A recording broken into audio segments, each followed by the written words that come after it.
Believe we are good to go. Good evening, everyone. Great to see such a massive turnout tonight for our first academic lecture in 2026, featuring a eagerly awaited presentation of the SCIP project, the outcome of this small Cycladic Islands project. I'm Delia Georgiaki, leader of the Norwegian Institute in Greece, and together with my colleagues, Dr. Zafiriadis, Kostas Polizos, and Sofia Christopoulou, a warm welcome and all best for 2026. SCIP has been a collaborative project, a 5-year collaborative project from 2019 to 2024. And it has been a synergasia, a collaboration between the Ephorate of Antiquities of the Cyclades and the Norwegian Institute at Athens. The project, which yielded a huge amount of material evidence from prehistory to contemporary times, was directed by Dr. Demetris Athanasoulis, the Ephor of the Cyclades, and co-directed by Dr. Alex Knodell, professor at Carleton College, and Dr. Zarko Tankosic, now a prehistoric archaeologist and now relocated to Bergen, the University of Bergen, the Center of Sapiens, the Center of Excellence Sapiens at the University of Bergen. Let me so take this opportunity to thank the directors/co-directors for their contribution to for initiating and successfully completing this very promising project. Now I will turn to our esteemed speakers. I'm sure you're all familiar with both Dr. Athanasoulis and Dr. Knodell, but I would like to say a few introductory words about them and then hand the floor over to the Ephor of the Cyclades to start the evening. Dr. Alex Knodell is Professor of Classics and Director of Archaeology at Carleton College in Greece. He holds a PhD from the Tchaikovsky Institute of Archaeology and the Ancient World, where he explored small world networks. Alex has published books and articles on the archaeology of Greece and the Eastern Mediterranean, especially during prehistory and early historical periods. Most recently, he has published articles on archaeological surveys in Greece and the Mediterranean, the comparative archaeology of small islands, and the results of SCIP, together with contributors, as well as an edited collection of papers on archaeological lidar in Greece. Alex has received a great number of fellowships, grants, and awards, and he has been an active field archaeologist and an academic for almost 20 years now. So thank you so much for being with us tonight. Now, Dr. Demetris Athanasoulis, the Ephor of the Cyclades. He holds a PhD in Byzantine archaeology from the Aristotle University in Thessaloniki, and he has served as curator of the Byzantine monuments of Elis and director of Byzantine Antiquities of Arcadia, the Argolid, and Corinthia. Also director of Antiquities of the Dodecanese, president of the Association of Greek Archaeologists, the so-called SEA, and several national and international boards and committees, including the Central Archaeological Council of Greece. He has also served as the national coordinator for the European Year of Cultural Heritage 2018. I would also like to add that he has designed and implemented a lot of archaeological museums in the Greek periphery and curated exhibitions of contemporary art, which is a fantastic coexistence, these two fields in our museums. This has gained momentum in recent years. Demetris Athanasoulis has conducted numerous projects, field projects in the Peloponnese, and he has published books and articles in the fields of Byzantine architecture, archaeology, as well as the management of cultural heritage. So it's now time to invite our first speaker, Dr. Athanasoulis. Thank you so much for flooding the Institute with your presence, both in person and online, and enjoy the rest of the evening. Thank you so much.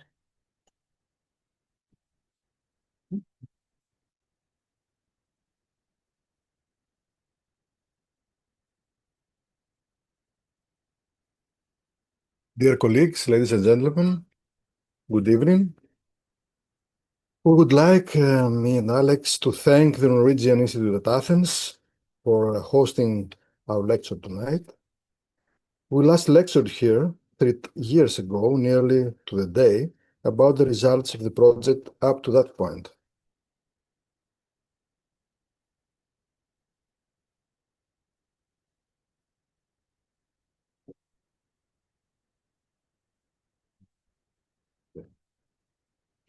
We are delighted to be back to report on the results of the project as a whole, which in 6 field seasons between 2019 and 2024 carried out systematic archaeological surveys on 87 small islands in the Cyclades, alongside a variety of other innovative work, including ethnography, LiDAR analysis, and terra sampling, among other things.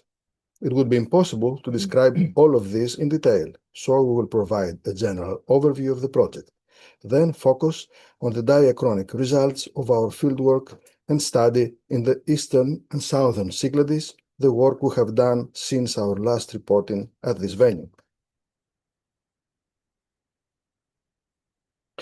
I would like also to point out that tonight Alex and I are just the talking heads of a large and dedicated scientific team. All of the archaeologists of the Ephorate of Antiquities of the Cyclades have participated in this demanding, difficult, and fascinating project. At the same time, an international team of exceptional archaeologists and students have brought to the research a variety of expertise. We are grateful also to our co-director, Zarko Tankosic, for his contributions to the project. We thank all of these individuals warmly for our amazing teamwork, and we will try to highlight some particular contributions in the slide as we go. After my brief introduction to the project, I will give the floor to Alex Knodell, who will present the methodology of the research and the results with emphasis on the prehistoric and classical periods. This will be followed by my own overview on the medieval finds and some preliminary conclusions. The Aegean is a world of islands, par excellence. Depending on how one counts, there are between 800 and about 6,000 islands in Greece, though only about 100 have permanent populations today. The map of the left shows the 102 largest islands in Greece, ranging from about 8,000 to 5 square kilometers, but only 86 of these are larger than 10 square kilometers, and 7 are larger than 500 square kilometers in size. For a point of reference, that's about the size of the basin of Athens. This means that small islands, and especially very small islands, comprise by far the largest category of islands in Greece. The Cyclades are perhaps the most characteristic of the small island worlds of Greece, and the work of the Ephorate has long sought to document and protect the cultural heritage of these places. Many currently uninhabited islands, such as Yaros or Keros, were inhabited for centuries, even in recent memory. Several have already been archaeologically investigated. Others, such as Rhynia, are currently being surveyed by the Ephorate. In the context of Skip, we believed that many much more smaller places must have been significant at other points in the past as well. In ancient sources, we encounter goat islands and marginal places with mythic associations. While sacred places like Delos and Despotiko have long been the subject of archaeological attention, agricultural exploitation is widely attested for such places, as are exiles and pirate hideaways. On the one hand, we can see small islands as retreats, isles of refuge, as Sinclair Hood once described them. On the other, it is clear that small islands are sometimes important destinations or nodal locations within wider networks of communication, commerce, production, and social life. SCIP was designed to investigate these issues archaeologically using multidisciplinary survey techniques and to situate these places in their wider regional contexts. In addition, the documentation of the archaeological sites of each islet would enrich the archaeological map of the Cyclades and help us to understand the function of these island satellites in relation to their larger neighbors. At the same time, the archaeological recording would contribute to cultural heritage management and protection, both from illegal activities and from incompatible use in future exploitation. This contribution was recently highlighted in a widely publicized story concerning Poliegos, which Ministry of Culture has taken measures to protect, in large part due to the widespread evidence for archaeological remains on the island documented by SCIP. It was with these goals in mind and especially systematic comparison across many different islands that we began our collaboration in 2019.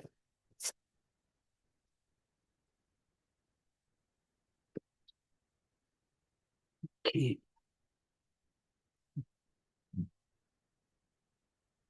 The first two field seasons examined 20 islets in the vicinity of Paros and Antiparos. Each island was subject of an individual survey, which in most cases could be carried out in 1 to 2 days. You can read more about the results from these offshore islets in an article in the Journal of Island and Coastal Archaeology and a project gallery piece in Antiquity. In 2021, we turned to the Western Cyclades and Syros. And in 2022, we examined the uninhabited islands of the Milos-Kimolos group, including Poliegos, the largest uninhabited island in the Aegean.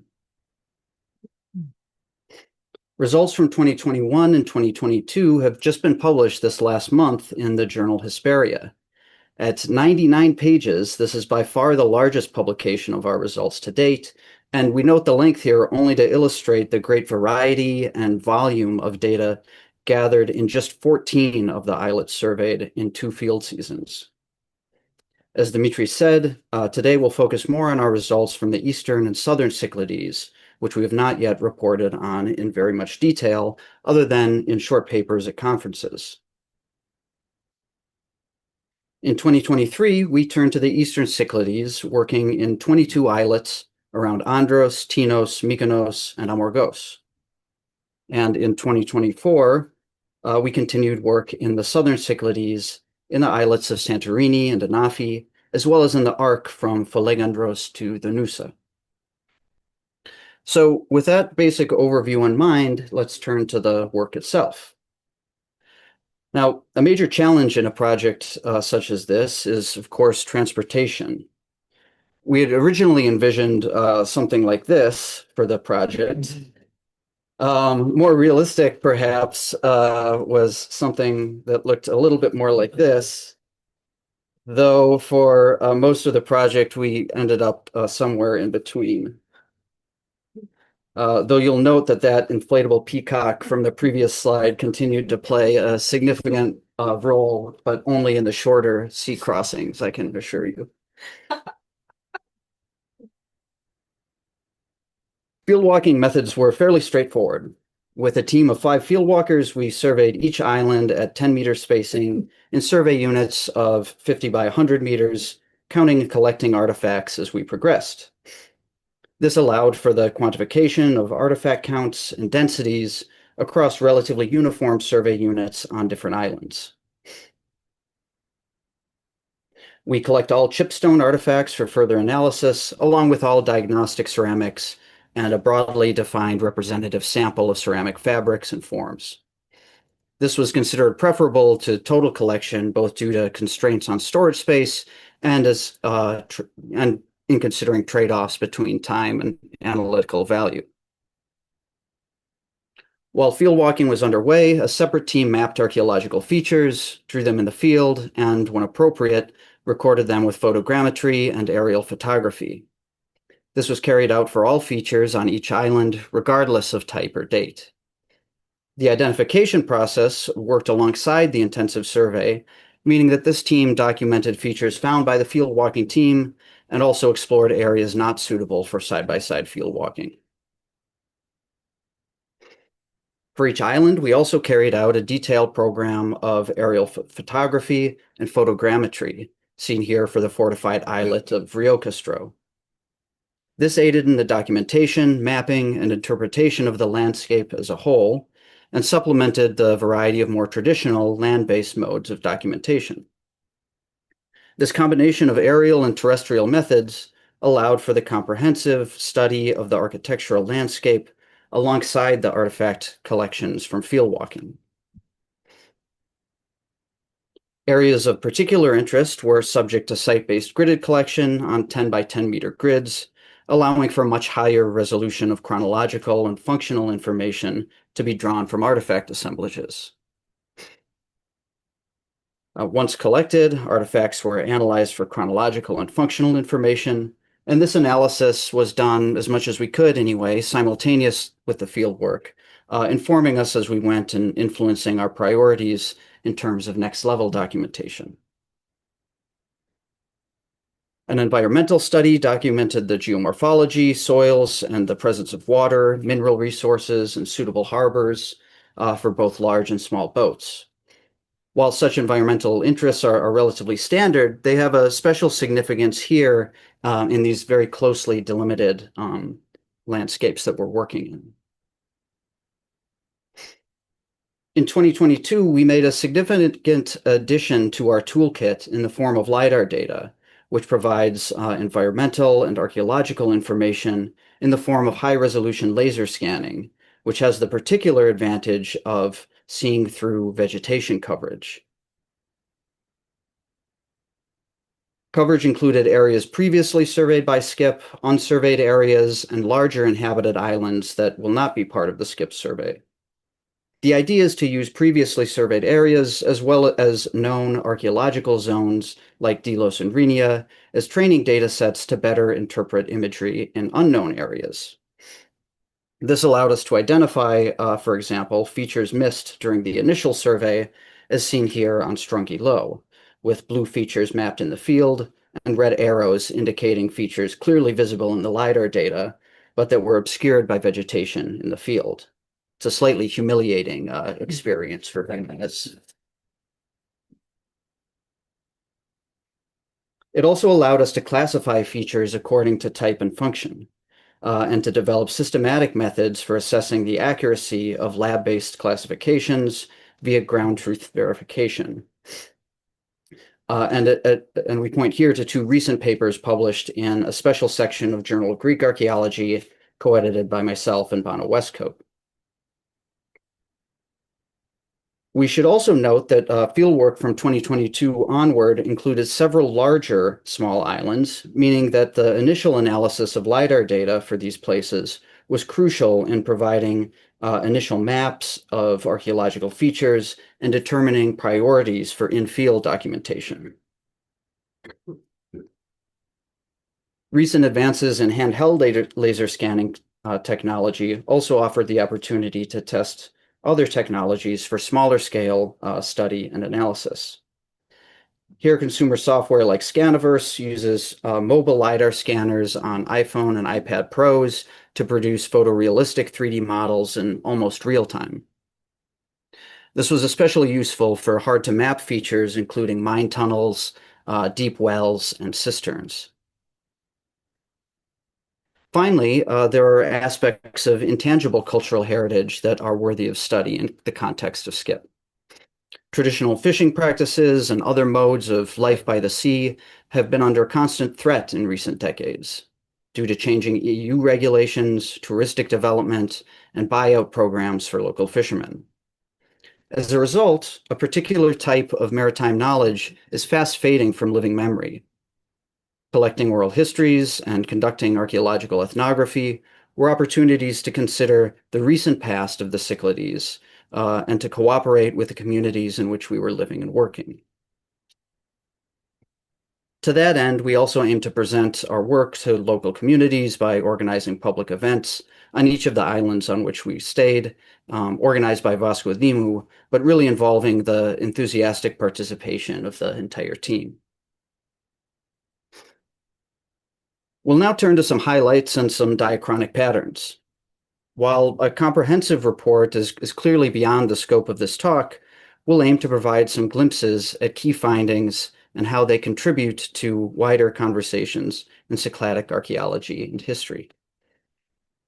I'll cover prehistory through Roman times, then give the floor back to Demetris for the medieval period and some summative thoughts. The earliest evidence for human activity in the Cyclades comes from the Middle Paleolithic period, extending back over 200,000 years on Naxos. A significant discovery of skip was of local chert sources on Vriokastro and a substantial scatter of worked and unworked chert flakes that cover most of the island. The worked chert assemblage, consisting mainly of debitage, but including at least one prismatic core, does not resemble any of the lithic industries typical of the area in Neolithic and later times. There is some similarity, however, between our finds and those from Stolida on Naxos, where an extensive chert quarry was in use from at least the Middle Paleolithic period, as documented by the Stolida Naxos Archaeological Project. This is perhaps to be expected, given the location just opposite Stolida, and the fact that Naxos and Paros would have been joined for much of the Pleistocene with Vriokastro and Stolida on opposite sides of a large valley. Possible Paleolithic material was also found on Paliagos, both by our team and by our colleagues Nena Galanidou, Orestes Apostolikas, and Peggy Pandu. While we stress that this material could also be from the Holocene, it raised interesting questions regarding the possible occupation of the Milos-Kimolos group in the Pleistocene that can only be answered by further fieldwork aimed at obtaining radiometric dates from excavated contexts. Paliagos was also home to the earliest Neolithic material found by the project. This is exciting because while the Cyclades were certainly being accessed in the early Neolithic period, we know this via the presence of Melian obsidian from Thessaly to Crete, sustained occupation seems not to have happened until late and final Neolithic times. While we do not have anything so early from the eastern and southern Cyclades, later Neolithic materials were found on at least 15 islands and correspond with the distribution of obsidian in these places as well. The sheer number of new find spots is impressive on its own and highlights the importance of small islands in Neolithic networks and the capacity of intensive survey to identify them. In the eastern Cyclades, this probably represents rather limited visitation of small islands rather than permanent settlements. For example, at Tragonisi, the Antiquaria islets, and Makria. These may represent strategic stopovers for longer sea crossings, let's say, to the Eastern Aegean, or coming from the Eastern Aegean. The most substantial Neolithic remains we discovered come from the islets of Christiana, located southwest of Santorini. Ascania is extremely steep and difficult to access. We were therefore surprised to find a substantial, extremely dense ceramic scatter dating almost entirely to the late Neolithic period, including one intact juglet, the only intact vessel I've ever found on an archaeological survey. Significantly, this site was found eroding out of a scarp covered in an ash deposit, quite possibly from the Bronze Age eruption of Thera. We also documented a large Neolithic scatter on the neighboring islet of Christiani, which extended into the early Bronze Age as well, probably representing a significant settlement that was occupied for several centuries, if not millennia. Together, these finds suggest that the strategic nodality of the location was present from a very early date. We seem to be looking at one of the earliest proper settlements in the Cyclades, established well before we have evidence of permanent populations on most islets including larger islands.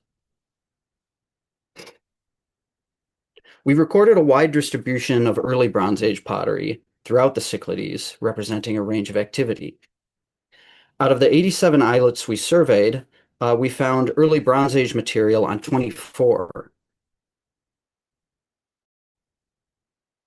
Sometimes these are only a few sherds or chance finds, but often there were substantial quantities in concentrated areas that represent, at a minimum, seasonal occupation or habitual use. In several cases, they probably constitute proper settlements, some quite large in scale. In the central and western Cyclades, we documented substantial early Bronze Age evidence on even the most geographically isolated islets. We believe that this has to do with the use of these places as habitual stopovers, which would have been crucial for early Bronze Age seafarers as they made their way around the archipelago in reed boats and dugout canoes. Remember, we don't have the sail until the Middle Bronze Age. We've mentioned the Neolithic site on Christiani, and that continues into the early Bronze Age. Archaeologists of the Ephorate, Tsakos, and Sigalas both noted prehistoric pottery on the island and even carried out small-scale excavations there, the pottery from which was later published by Christos Doumas and dated to the early Bronze Age. We discovered that this evidence was much more widespread. Other sites with significant architectural remains were discovered on Ios Ioannis, Psathonisi, and the Antiquaria islets, as well as Nikoria. We should have a map here somewhere.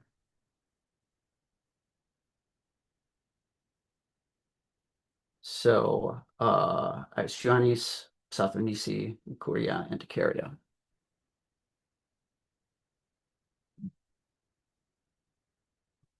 Ios Ioannis had a substantial early Bronze Age site with significant architectural remains, pottery, and obsidian scatters. On the west side of the island, walls could be seen eroding out of a scarp in association with EC 1 to 2 pottery. Shapes typical of EC domestic activity include saucers and bowls and local and imported fabrics.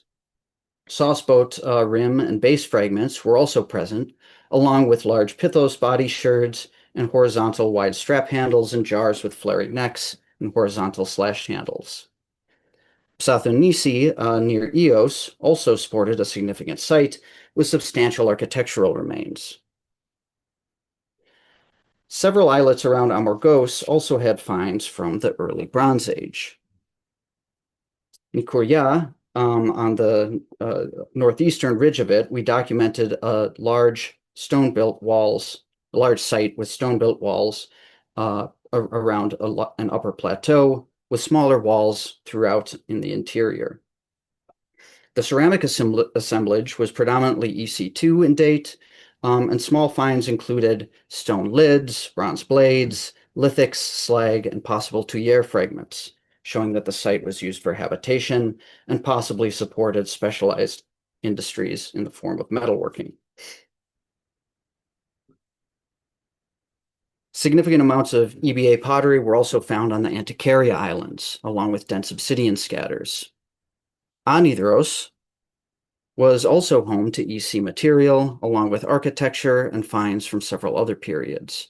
This is probably the most remote island surveyed by Skip, and the physical isolation seems to have been precisely what made it such a significant node in the multiple periods in which it was inhabited. While several sites in the southern Cyclades were previously known, especially on Eos, Naxos, Amorgos, and of course Keros, these new discoveries represent a substantial infilling of the settlement pattern along a major east-west axis extending from Milos to Amorgos, and quite likely well beyond. Smaller scale sites on Trigonisi, Stopodia, and Makria probably represent significant jumping off points to wider networks. We can now highlight substantially different patterns of settlement, zones of activity, and networks of interaction than could be documented in Cyprian Broodbank's seminal work of 25 years ago. The evidence from later periods of the Bronze Age is less widespread, but no less significant. After the end of the early Bronze Age, most of the small islets surveyed by Skip no longer seem to have been of great interest. More centralized socio-political organization and the advent of the sail may have omitted the need for local microhabitations and potential stopovers in the middle of the Aegean. Exceptions can be found at Christiani and Strongyllo, but the one major discovery of this period is from Poliagos, where we documented a large multi-period site at a place called Bernardu. Early Cycladic pottery is present at the site, but most comes from the Middle to Late Bronze Age. This includes a full range of storage, transport, and tableware. Early matte painted wares show MC1 and 2 use on the site. Cycladic cup or bowl rims and Melian and Therian imports also indicate MC 2 to 3 activity. Mainland imports were present, but relatively rare. Most material from Bernardu is from the Middle to Late Bronze Age and includes many parallels to the pottery from Phylakopi, unsurprisingly. And we discussed this in more detail in the recent Hesperia article that I mentioned. Poliagos also provides some insights into the end of the Bronze Age.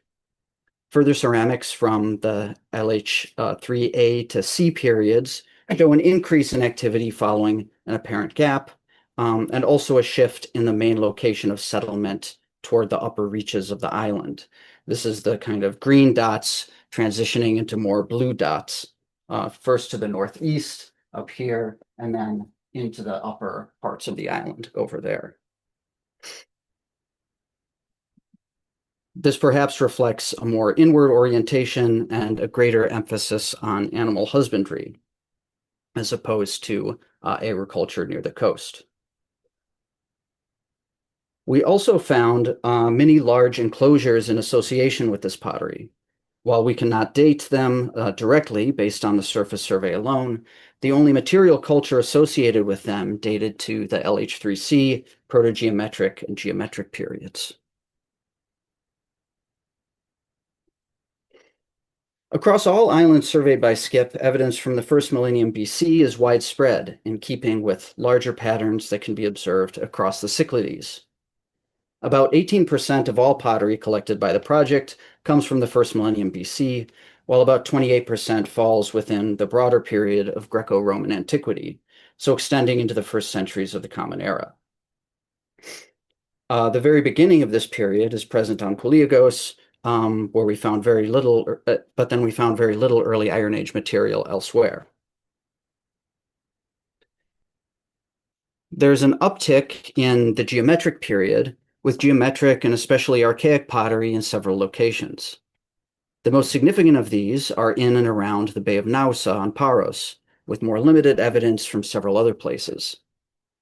The main sites of this period are on the islets of Filizi and Ikonomou, where we can see a pattern of geometric to archaic habitation on Filizi, archaic to classical at Ikonomou, and then a general drop-off into the later classical period, which may correspond with the historically attested Sinoikism on Paros. During classical and Hellenistic times, evidence for activity on small islands becomes more widespread. While pottery is well distributed, there are relatively few clear settlement sites. Rather, it seems like small islands were being used for targeted non-habitation purposes.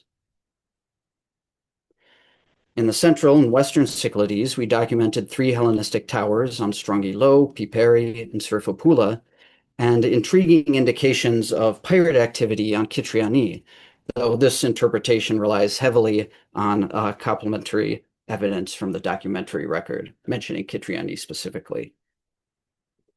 The eastern and southern Cyclades had slightly different patterns, related in part, we think, to their relationship to the larger islands and seaways around them. Perhaps the most interesting of the islets of Mykonos is Stopodia. A church of Ios Nikolaos is located at the landing point, which makes sense since this is the saint of seafarers. Stopodia's distinctive shape and height make it an unmistakable navigational marker. A built path leads from the church to the summit of the island, where a modern beacon is located next to a massive rainwater collection surface. Below the modern material, however, there are ancient remains which may correspond to a small shrine, possibly to Apollo. Now, why do we think that? Such a sanctuary is not mentioned in the documentary record, but Stopothia is associated with the Melantian rocks described by several authors. Apollonius Rhodos and Apollodoros mention a myth in which Apollo stood on the Melantian rocks and provided guidance to seafarers by flashing lightning. Pottery found near the summit includes large amounts of black glazed pottery, including scyphoi, canthroi, and amphora, as well as murex shells. East of the main summit, there's another substantial scatter, clearly a deep deposit with pottery and murex shells eroding out of an area that's slightly mounded. And pottery here is quite similar to that found on the summit. The islets of Delos and Rhenia were also points of interest for the project, not least to the historical and archaeological significance of these places. While some were completely devoid of material culture, Cato Revmatiaris had some of the highest pottery densities documented by the entire project. The archaeological significance of the island is also known from French excavations in the 30s and 40s, which revealed two substantial building complexes, an early Christian church in the center of the island and a complex of structures on the southeast coast. These buildings appear to have been built in classical and Hellenistic times before being substantially renovated in late antiquity to serve as a multi-aisled apsidal basilica.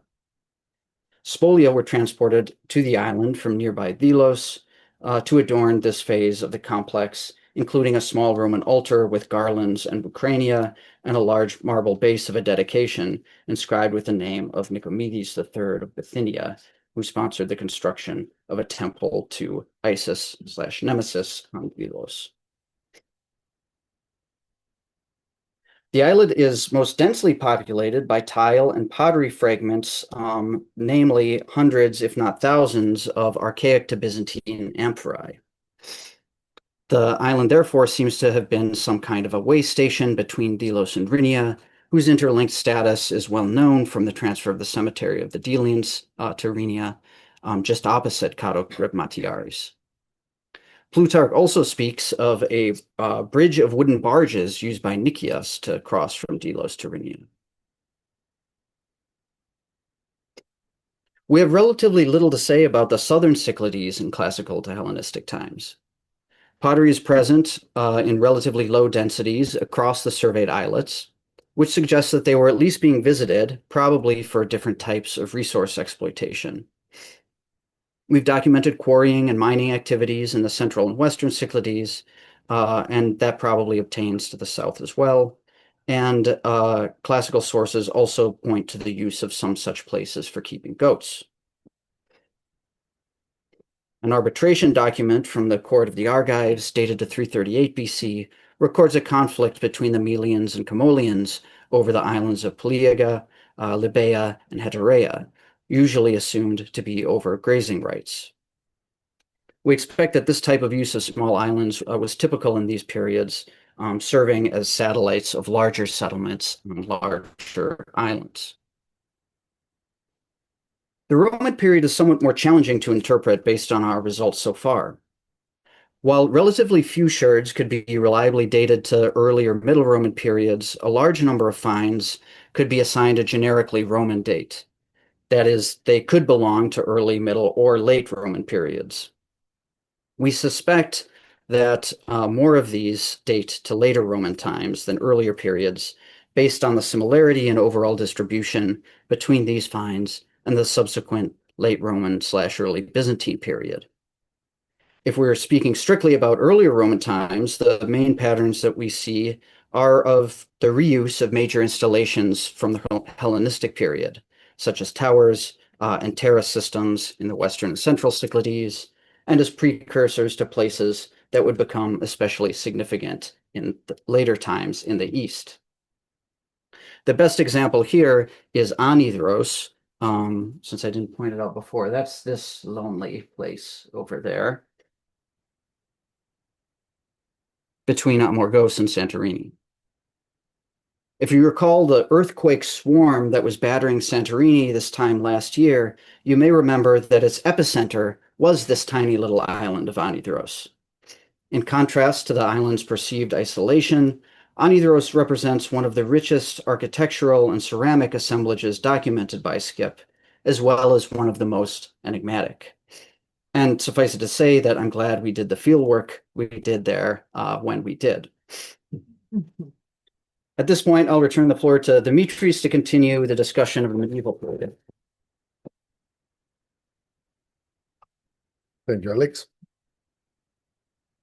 As Alex also noted, the exploration of Anidros proved to be a major adventure for all of us.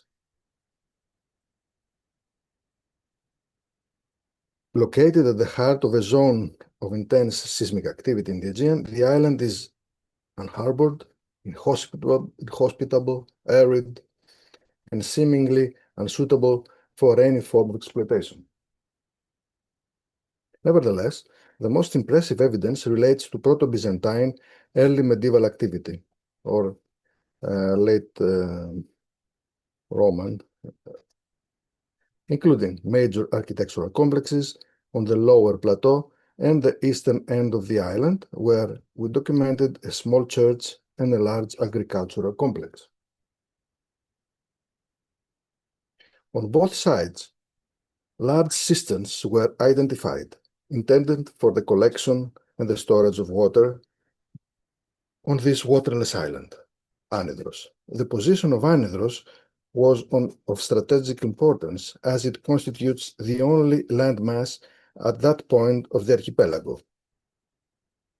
For this reason, installations of an evidently military character were established there.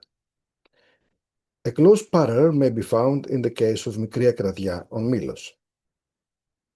The early medieval or late Roman period is one of the best represented, if not the best represented, in the entire survey. Some of this may have to do with the fact that pottery of this period is highly diagnostic, and therefore probably collected at a higher rate than other periods. But we expect that there are also historical reasons for this boom. Overall, the settlement pattern is quite interesting. We see a dramatic identification of the settlement pattern in comparison with earlier Roman times, especially in the southeastern Cyclades. These seem to correspond with the establishment of small settlements on these islands, including evidence for habitation, storage, and agricultural exploitation, as well as religious and military activity. Between 2023 and 2024, that is in the last two research seasons alone, we documented at least 10 medieval churches, several of which were either entirely unknown or had unknown early Byzantine faces that could be traced under later constructions.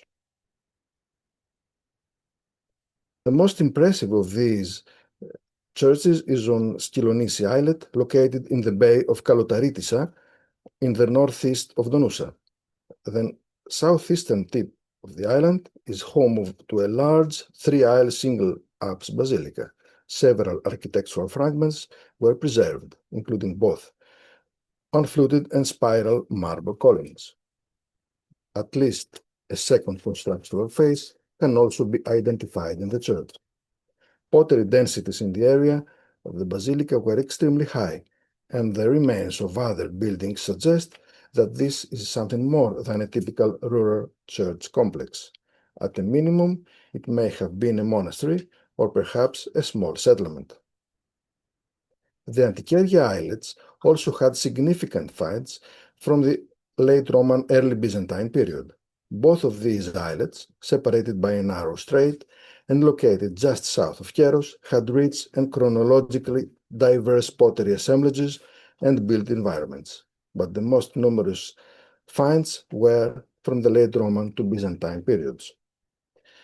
The Stand Church of Kato Antiqueri has at least 3 faces, whereas on Anno Antiqueri we documented the remains of a three-aisle basilica. On the low-lying islets of Tena, south of Anafi, the most significant feature is another Proto-Byzantine three-aisled basilica with a modern church built over the top of it. A similar situation was documented on Agios Ioannis near Folegandros.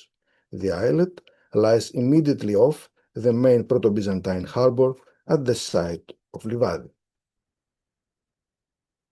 Fortifications represent another type of activity characteristic of small islands in the southeastern Cyclades. On Nikuria, a small but well-built early medieval fortification is positioned on a peak in the central part of the island, formed by a steep limestone outcrop. The place offers a clear view of northern Amorgos, Kalotiri Bay, the sea lines leading into Aegiali to the east and south, and towards the lesser Cyclades to the west, but the open sea to the north is obscured by the higher lying ridge. Within the walls are remains of further structures, including a cistern and traces of structural terraces. In the scree of buildings collapse below the fortification maybe indicate extramural buildings. A dense scatter pottery consisting mainly of late Roman amphoras and fine wares was found inside and on the southern slope.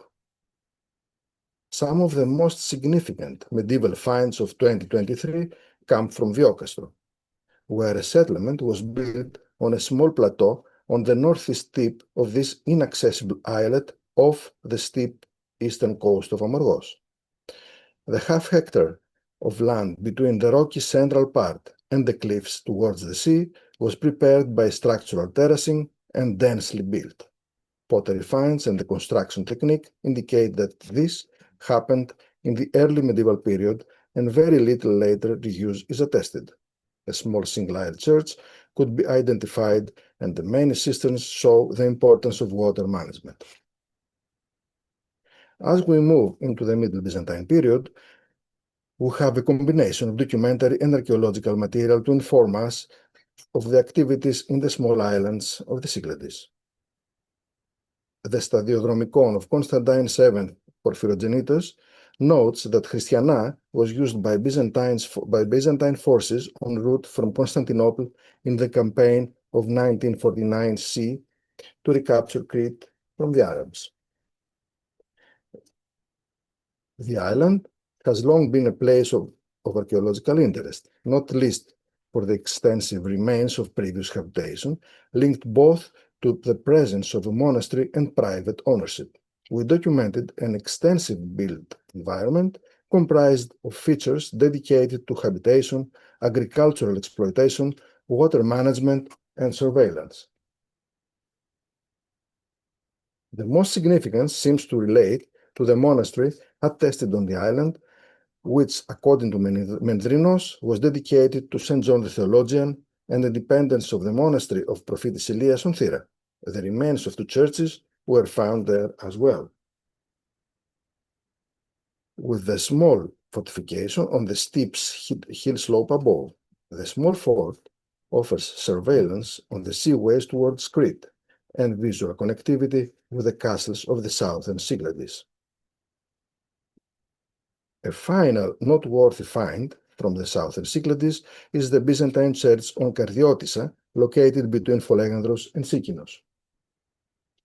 The church highlights several phases of construction and renovation, and several elements of the building's medieval phases are in an excellent state of preservation. The north and south walls of the structure are original to the initial Middle Byzantine construction of the church. Fragments of wall paintings and lettering can be observed on the north wall. A rich yellow halo, ringed by carefully painted dots, sits above a small section of brown hair and silver of the saint's forehead.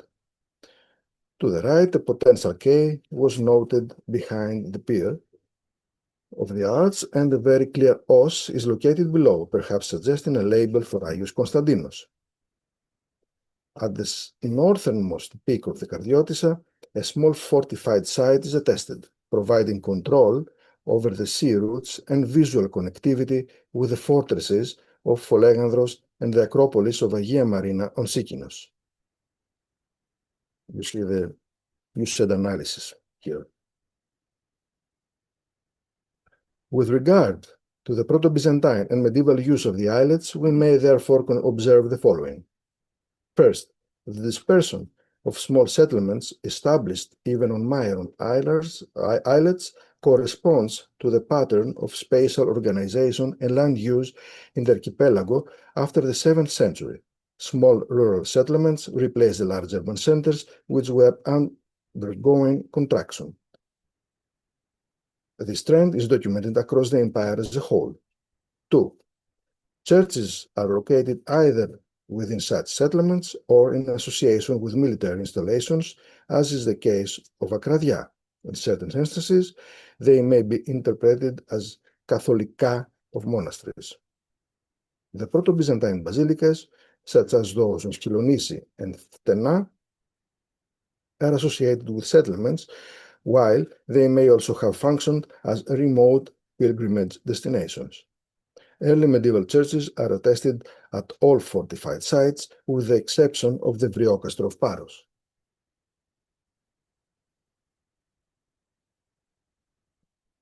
On the more than 30 castles and fortified sites of the early medieval ages, in the Cyclades, 8 are located on islets.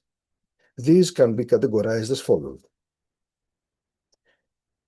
First, islets with fortification walls. The Vriokastro of Paros, with its strong defense system, and the Vriokastraki of Kythnos, where fortification is concentrated on the vulnerable site.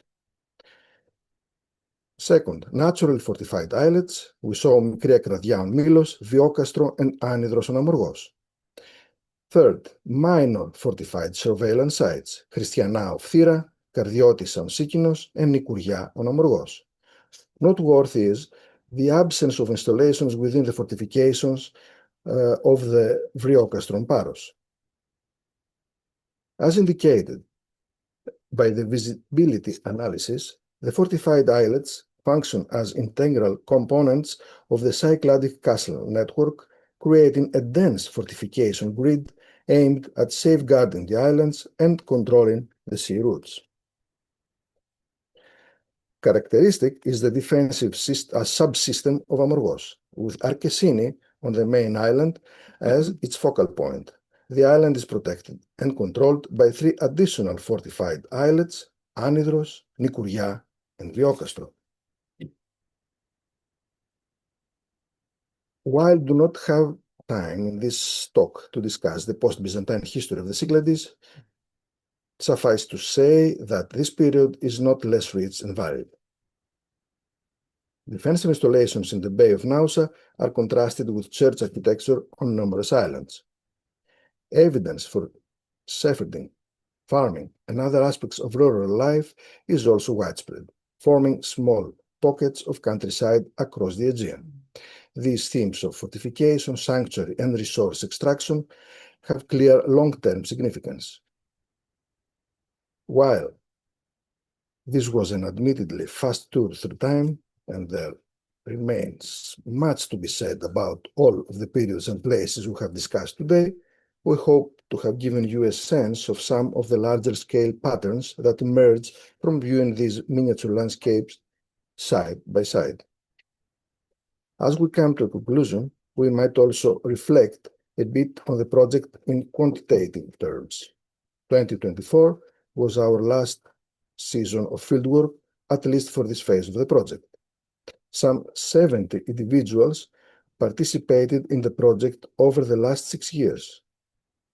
And that is only people in the database for fieldwork and recording purposes. Dozens of others worked with the project as boat captains, hotel, taverna, and shop owners, and other members of local communities.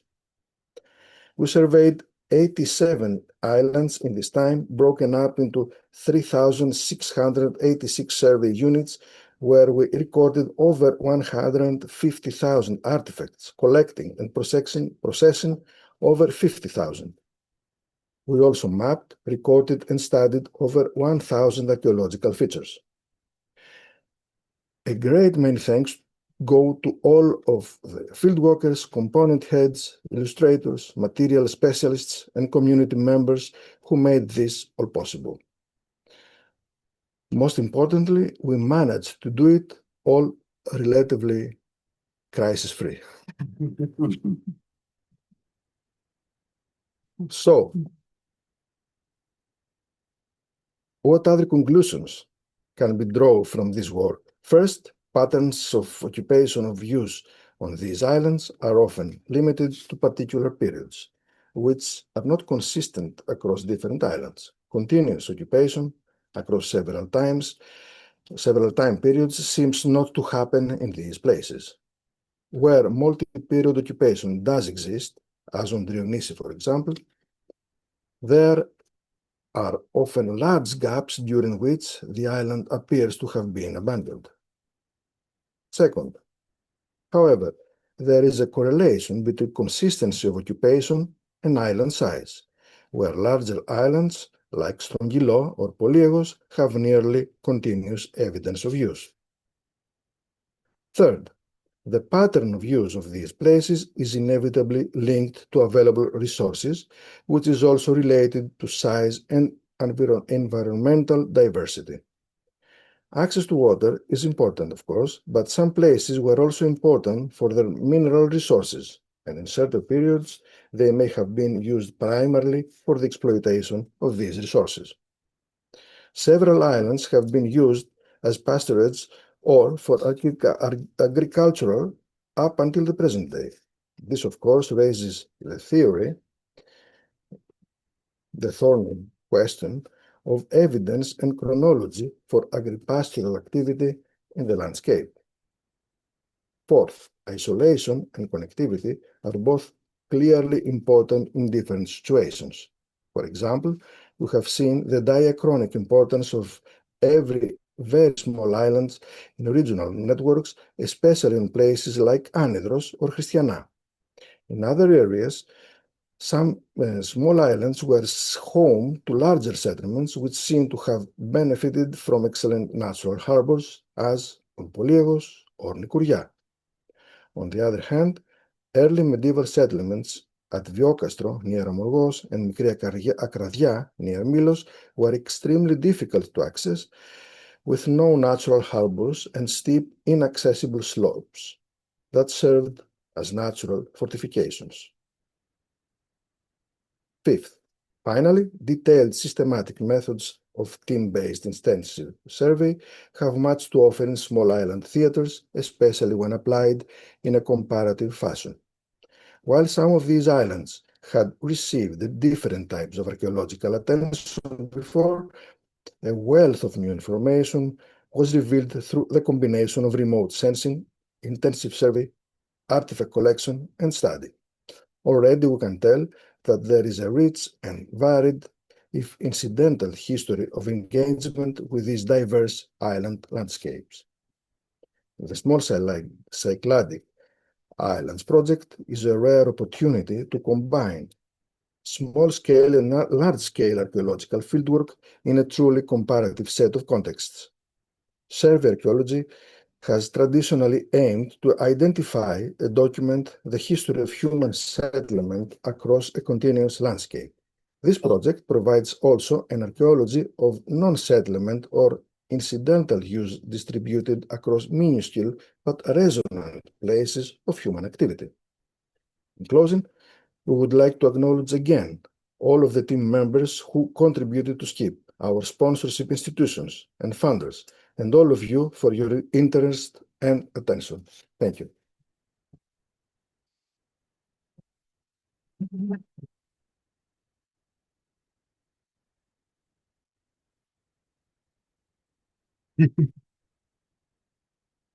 The most important. Many thanks to both speakers for this impressively concise overview of a very promising, as I said, project.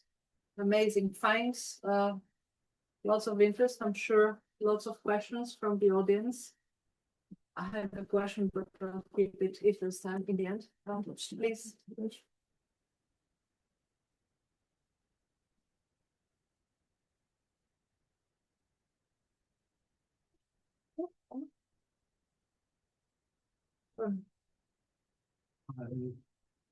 Thank you so much and congratulations to both of you and your whole team. I was wondering if you mentioned some of these terracings that you identified, both in the field survey and also in the use of LiDAR. To what extent is it possible for you to date them or say something about thinking about the pottery scatters? Yeah. I know this is a very difficult. Yeah. So for people on Zoom, the question is about dating terraces. Yeah, it's a notoriously difficult issue. We can get an idea based on the pottery that we find around them. But more importantly, we've started a program last year of sampling some of the terraces, working with a team in Belgium. And yeah, it's going well so far. We sampled terraces in what, 3 or 4 islands? Luminescence technique in order to find out the chronology of these terraces. Yeah. Oh, that's wonderful. Yeah. So, we hope to do more of that work in the future. But promising start already. It'd be very interesting to see how it corresponds to the date of the pottery scatters. Yeah. I mean, the thing about terraces that's interesting also is that, once they get built, they become a feature in the landscape that can be used and reused, and certainly that was the case, right? So I think we need to think about these things as multi-period, but initial construction is still an interesting question, obviously. Thank you. Thanks. Our recent excavations in other islands, not islets, show that these terraces are multi-period from 5th or 4th century BC until the Middle Byzantine period.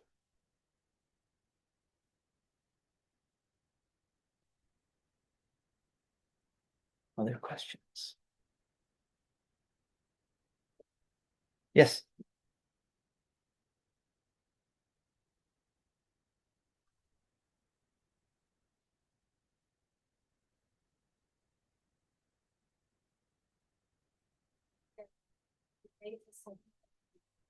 Starting in the way, do you think that might only be connected to the technological parts, but possibly also by changes in perceptions of the landscape of the island, or that the islands can settle because of the changes in their perceptions and the religious beliefs?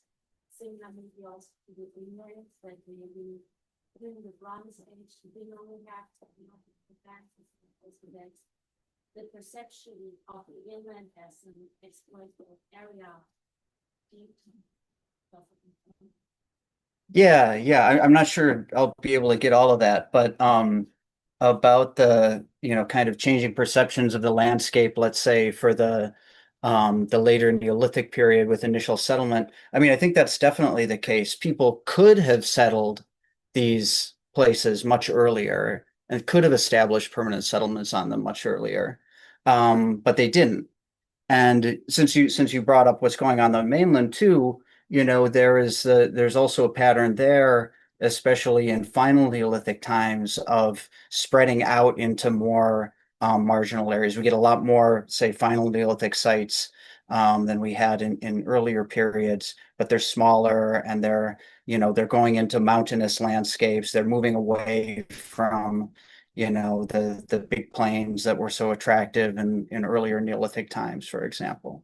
So I think that the colonization of islands, and especially small islands, is part of that wider pattern.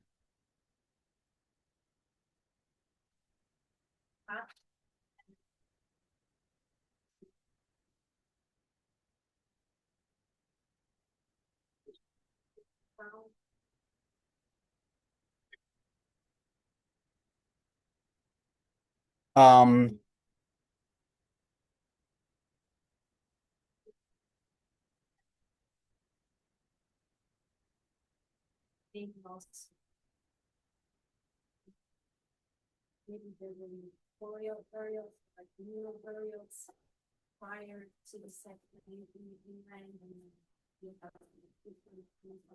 Yeah. Unfortunately, the surface finds, the stuff that we're looking at in the course of this project, it's really fragmentary and often badly eroded. So sometimes, we're making assessments about chronology based more on fabric than on kind of identifiable features of sherds and that sort of thing. What we really need to do is, at some of these sites, it'd be wonderful to see excavations, and then we could get at some of these kind of more detailed questions that you're asking. Thank you.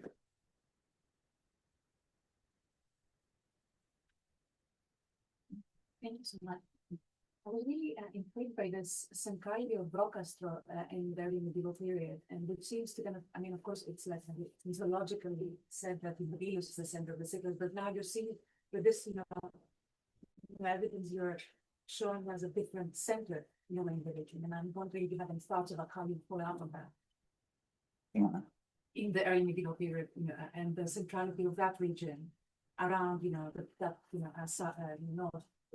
East, side of Paris, and what would that say about, the region more general?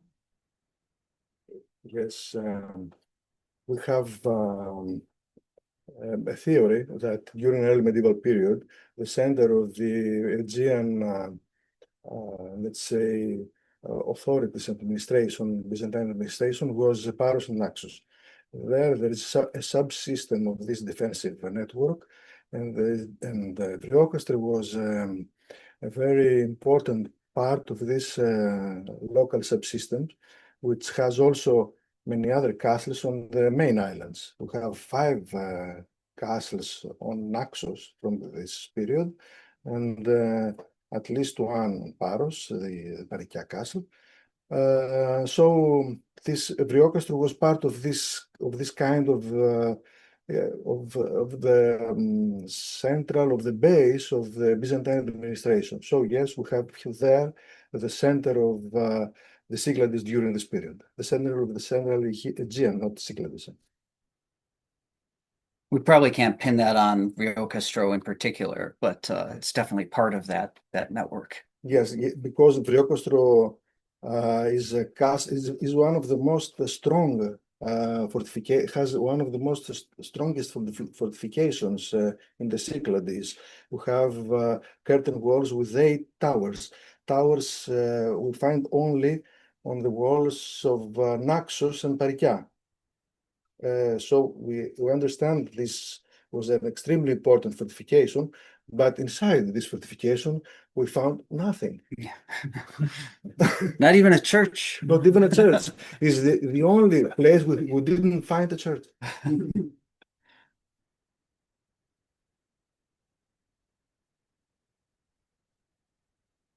Any questions on Zoom?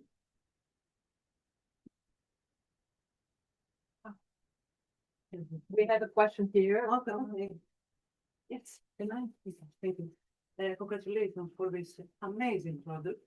I was very lucky to follow you in Himolus, not in your team, but after you were there, we were there for our project, the geological project on the coast of Himolus, with the National Hellenic Research Foundation and Access Society for the Study of Ancient Coastlines.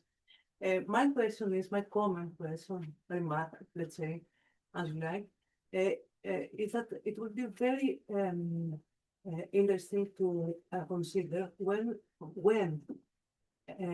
these small islets, and mainly those that are very close to the mainland, were detached from the mainland, and until when, let's say, they were connected, attached to the mainland, and then detached. Because, for example, the island of Philippi, Paros, was for us, a very nice example, a typical example. It was connected by an isthmus to the mainland until Hellenistic times, from archaic Hellenistic, with the sea level at 3 meters below the mean sea level, the modern sea level. And also the islet of Agios Andreas in Himolus, that you were not referring to. I don't know why. Because There was another project there. Yeah, because yeah. there is another That's project. why. Yes, I think there is Byzantine interest there remains, and there we have identified a corridor connecting the islet with Hellenica, Hmm. and we have recorded all depths and everything, and we are able to say that this islet was communicated with Hellenica and ancient Timolos, the ancient town, until Byzantine times and later maybe. And so this part of islet surveys, I think is of very great interest for all those involved in the archaeological and coastal research. Yeah, thanks for that comment. You're absolutely right that it would be amazing to have a detailed coastline study to accompany all of this. As you know, there are both kind of general sea levels involved, and then also like tectonic issues that mean that coastlines are highly localized in the Cyclades. So it really needs field work essentially everywhere, and that's a big project. And I hope you can tell us more.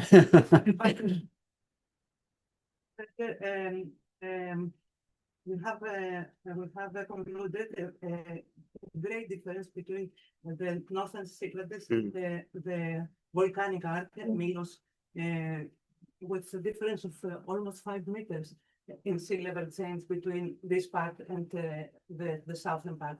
But it's a very long discussion. Yeah. And I can send you some material if you like. Thank you.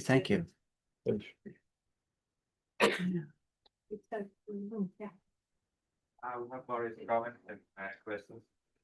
Everybody is sending their congratulations for the project. I'm just gonna do 2 questions because there are many. Someone asks if there are any info on soil analysis and floral distribution in the Bronze Age. And another question is, they ask you to provide some guesses as to peak population periods. So for the soil analysis is easy. We don't have that. For the Bronze Age, I mean it's another thing that could come from more systematic and widespread sampling of these terraces. We've done that on 4 islands up to this point and have a handful of samples. So we do have that data in a few instances. It would be great to have it collected more systematically. And then the second question about population peaks, do you want to say anything? Please. I mean, I think it's tricky because different things are happening in the islands at different times, right? And there are relatively few places that I think had permanent populations on them. I mean, I think in the early Bronze Age, we can imagine relatively small communities, maybe not even permanent communities in most places. Places with architectural remains, we may have permanent settlements, but again, relatively small. In the early Byzantine period, maybe that's when we see the peak. Exactly. We can't say numbers about how many people were on each island.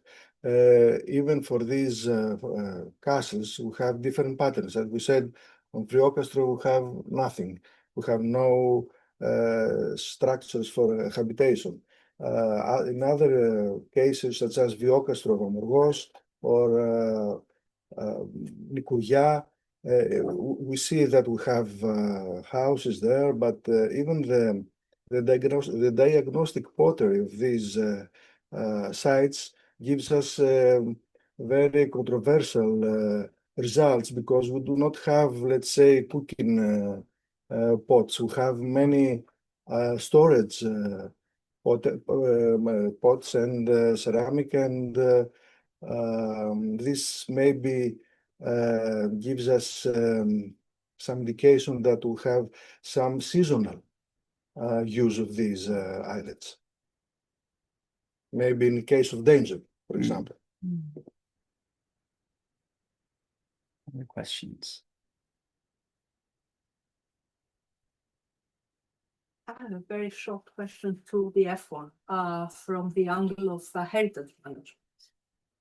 So you visited all these islands and you met local communities. How was the reaction and the reception of this project for locals? And second, whether you are designing any specific activities, outreach activities as the Ephorate of the Cyclades based on this evidence for the future.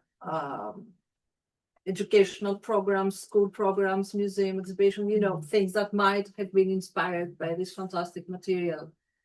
How was the local community reacting to the project? If you can say a few words about that.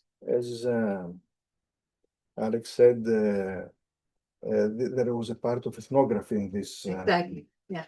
project, and we had a communication with the local communities.